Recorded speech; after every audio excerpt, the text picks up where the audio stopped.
कृष्ण का अर्थ तो बताए।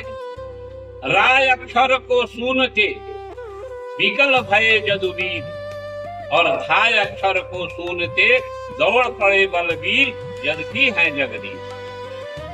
रा, एक संत ने कहा कि रा का अर्थ होता है पाना और धा का अर्थ होता है मुक्ति, जिसके स्मरण मात्र से राधा का इसलिए हम लोग स्मरण करते हैं, राधा कहते हैं तो उनके नाम लेते ही मुक्ति मिल जाती है, मोक्ष मिल जाता है, यानी आवागमन से वह मुक्त हो जाता है।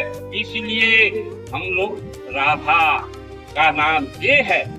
राधा का अर्थ ये है कि ऐसे रा माने पाना, आधा माने मुक्ति, जिसके स्मरण मात्र से, जिसके नाम लेने से मुक्ति मिल जाए, उसी को राधा कहते हैं।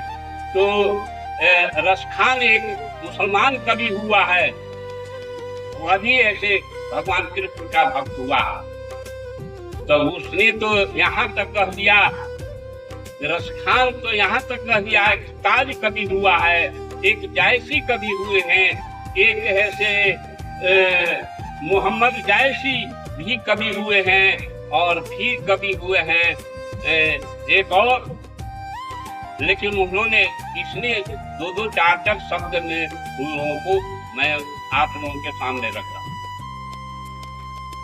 रसखान ने कहा कि मानुष हो, भगवान कृष्ण से प्रार्थना किया है कि हे प्रभु, मैं अब मरूंगा तो क्या अगर मनुष्य घर जन्म लूं तब क्या, और पशु घर जन्म लूं तब क्या है होना चाहिए।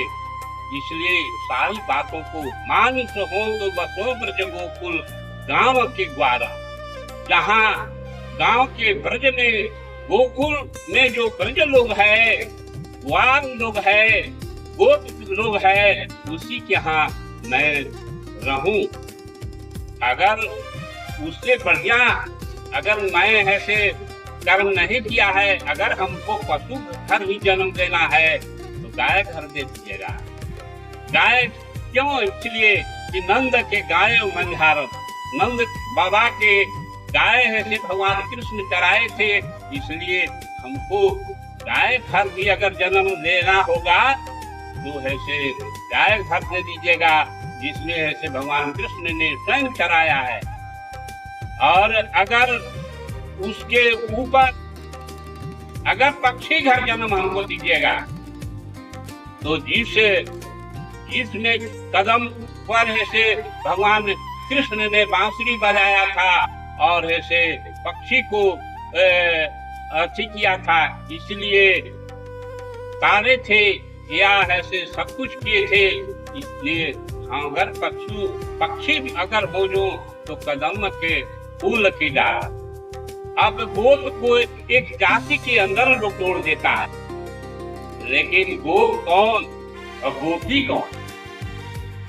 गोप कौन और गोपी कौन?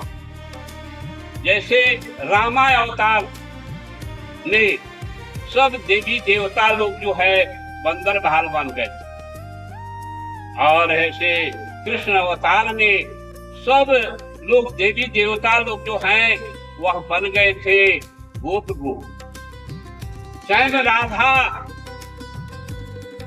स्वयं सीता के भगवान आप लोग सब कुछ जानते हैं कि गर्भावस्था में निकाल दिया गया था एक धोबी के ऐसे आरोप पर राधा को।